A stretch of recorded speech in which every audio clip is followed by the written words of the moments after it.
지금부터 4월 15일 말씀 묵상을 우리 함께 나누겠습니다.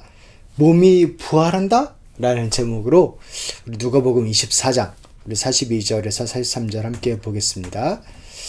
그래서 그들이 예수께 구운 물고기 한 토막을 드렸다. 예수께서 받아서 그들 앞에서 잡수셨다. 아멘. 참으로 참 어이없는 말, 어처구니 없는 말, 이해할 수 없는 말, 참 그런 황당한 말이 어떤 게 있나요? 예를 들어 지구 평평설, 그죠? 지구가 평평하다라고 말하는 것 참 황당하죠. 그리고 달 착륙이 가짜라고 말하는 것, 음모론 막 이렇게 이야기하는 것, 그럴 수 있죠. 근데 예수님 당시에는요, 이런 것과는 비교가 안 되는 엄청나게 황당하고 음모론과 같은 그런 참 어리석은 말이다 라고 하는 그런 말들이 있었습니다. 그게 뭐였냐면 몸이 다시 살아난다 라는 말이었어요. 그 말이었습니다. 예수님의 부활이 왜 진짜냐 라고 묻는다면 그 증거가 뭐냐고 묻는다면 없던 개념이 새로 확 생긴 거예요. 예를 들어 그 전에 사람들은 지구가 평평한 줄 알았잖아요. 다들. 그러다가 과학의 발전을 통해서 별들을 관찰하면서 지구가 둥글구나 라는 없던 개념이 확 들어왔죠. 그리고 그게 믿어지고 확인되고 믿어지고 알려지면서 전 세계 사람들이 그거를 이제 당연하게 생각을 하죠. 마찬가지로 오늘날의 부활 이야기하면 몸이 부활하는 거지. 그런 거 이야기하는 거잖아. 그 부활을 믿던 안 믿던 그 정의는 definition은 몸이 다시 사는 거다라고 이야기를 하는데 옛날에는요. 그런 게 없었어요. 그게 새로 들어온 개념이에요. 그러니까 그런 엄청난 충격적인 뭔가를 통해서 이 개념이 새로 들어온 겁니다. 부활 이전에 예수님의 부활 이전에 사람들은 죽음 이후를 생각할 때 크게 두 가지로 생각을 했대요. 영혼이 이렇게 쫙 좋은 곳에서 영혼이 좋은 거다. 그래도 오늘에도 그런 거 좀 비슷한 개념 있잖아요. 몸은 좀 안 좋은 거고 영은 좀 더 좋은 거고 그런 게 옛날부터 사람들에게 막연하게 있었던 것인데요. 그러니까 영적인 것은 좋은 거고 육적인 것은 조금 타락한 것 같고 그게 옛날부터 그들은 플라톤의 영향으로 육체는 영혼의 감옥이다라고 하면서 죽음은 오히려 영혼을 해방시키는 좋은 거다. 이런 식으로 생각을 사람들이 했었대요. 그래서 썩을 육체로 다시 돌아오는 것은 부활이 그런 거잖아요. 몸이 다시 살아나는 거든. 근데 썩을 육체로 돌아오는 것은 구원이 아니라 지옥이다. 재앙이다. 오히려 퇴부다. 죽으면 영혼이 훨훨 날아가고 좋은 건데 왜 몸을 다시 입냐? 이렇게 생각을 했대요. 그리고 또한 유대인들은요. 어떻게 생각했냐면 부활하면은 마지막 날에 다시 살아나는 것을 믿었대요. 마지막 날에 세상의 종말의 때에 모든 의인이 한꺼번에 일어나는 것 집단적인 사건이지 개개인이 몸을 입고 다시 살아난다는 것은 정말 상상할 수 없는 일이었습니다. 그런데 그 개념에 확 들어왔죠. 언제요? 다시 몸이 부활하신 예수님을 만났을 때 이런 게 있네. 이런 게 가능한 거네 한 겁니다.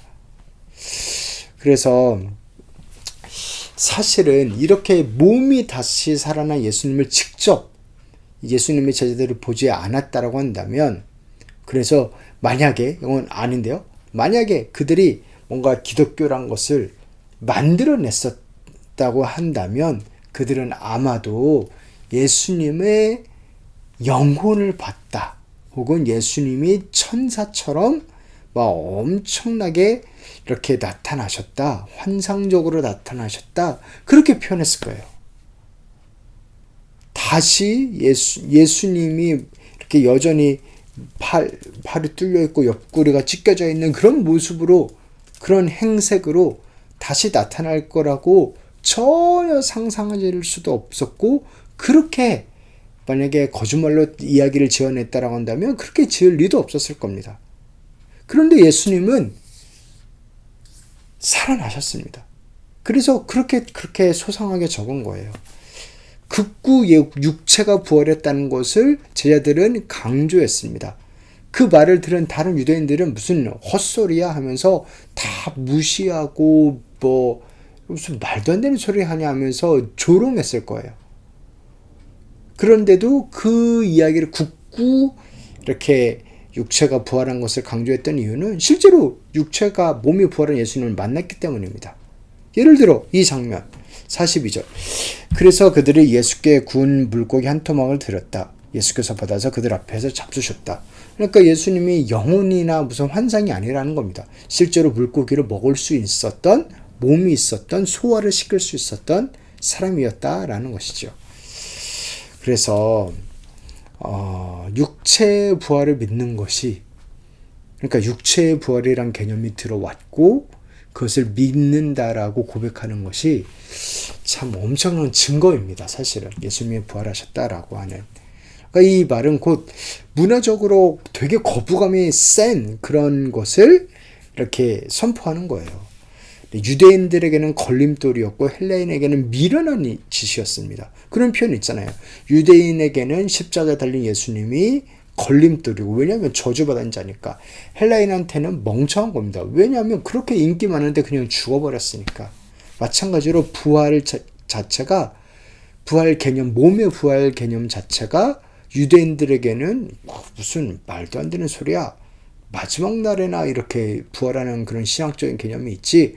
그런 게 정말 걸림돌이었고, 헬라인들한테는 아니 몸을 떠나서 영혼이 갔으면 이제 훨훨 날아가서 자유롭게 된 건데 그걸 왜 다시 입어? 그렇게 미련한 거였다는 거예요. 그래서 실제로 바울이 전도할 때요, 이런 일이 있었습니다. 그들이 죽은 사람들의 부활에 대해서 들었을 때 더러는 비웃었어요. 아니 죽은 사람이 부활하는 게 말이 되냐? 네. 그래서 비웃고 떠나고 이렇게 미련하다 하고 나는 더 이상 못 듣겠다 하기도 했습니다. 그런데 반대로 누구는 이 일에 관해서 당신의 말을 다시 듣고 싶소 하고 말하였다. 네. 그렇게 문화적으로 좀 거부감이 드는 일이었는데도 선포를 했습니다. 또한 새로운 몸이라는 개념이 이때 등장을 해요. 제자들은 단순히 그러니까 이 부활이란 것은 우리가 죽기 전에 몸이 그대로 다시 살아나는 거라고 이야기하지 않습니다. 예수님의 몸은 다른 차원의 몸이라고 말을 합니다. 우리 지난 주일에도 이야기했었죠. 죽을 몸으로 심고 신령한 몸으로 다시 살아난다. 예수님은 실제로 벽을 통과하잖아요. 갑자기 나타나셔서 샬롬 하시고 승천하시잖아요. 그러니까 공기가 꼭 필요한 몸이 아니라는 것입니까? 그러니까 다른 종류의 몸, 신령한 몸이라는 것입니다. 이런 개념은요, 없었어요. 없던 개념이에요. 마치 AI가 없던 개념이듯이, 근데 지금은 다 AI를 쓰듯이 50년 전 사람한테 AI를 어떻게 설명할 수 있었겠어요?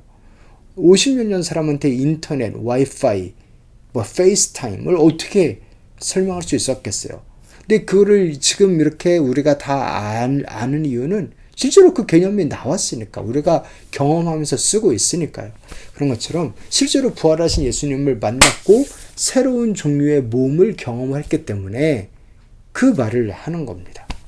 무엇보다도 제자들의 증언. 제자들은요, 당시에 유행하던 멋있어 보이던 영혼이 훨씬 아름답고 찬란하게 되었다라고 하는 영혼 불멸, 이런 거를 주장하지 않았어요. 사실 그런 거를 주장했으면 훨씬 더 예수님을 전하기 쉬웠을 거예요. 그런데 그러지 않았어요. 왜냐하면 사람들이 조롱하고 미련하다 하고 무슨 말도 안 되는 소리냐 하고 너네가 그러면서도 이성적인 사람이냐라는 온갖 조롱을 다 들으면서도 그는 이렇게 증언했습니다. 예수님이 몸으로 다시 살아났다고. 왜요? 몸으로 다시 살아나신 분을 봤으니까 그렇게밖에 전할 수밖에 없는 겁니다. 그래서 이러한 고백은 제자들이 만들어낸 게 아니라요, 제자들이 경험한 대로 본 대로 증언을 하는 겁니다. 사랑하는 성도 여러분, 예수님께서는요, 이 부활에 관해서 이야기하실 때 본인이 첫 열매라고 하셨어요. 그 말은 우리도 두 번째, 세 번째 쭉쭉 가서 N번째 열매가 된다라는 말입니다. 예수 안에 있는 자는 다 부활합니다. 이 부활, 몸의 부활, 기대가 되십니까? 저는 개인적으로 제가 정록색 약이거든요. 이제 한글로는 그렇게 표현하는데 영어로는 color weakness, color blind까지는 아니에요.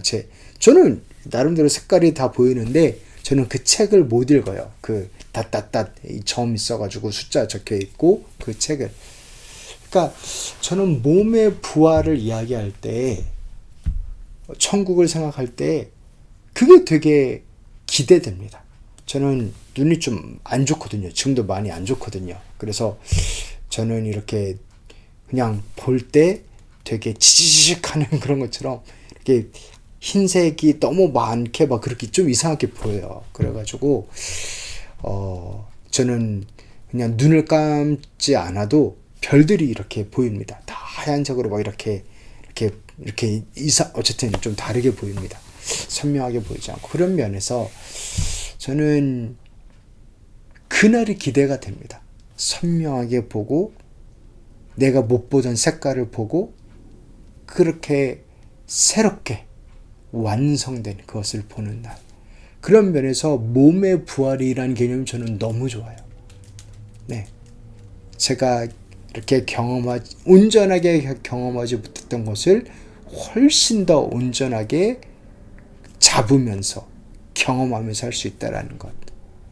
우리 모두 다 그러한 그 삶에서의 아쉬움이나 아니면 더 갈망이라고 표현해야 될까요? 그런 것들이 있을 텐데요.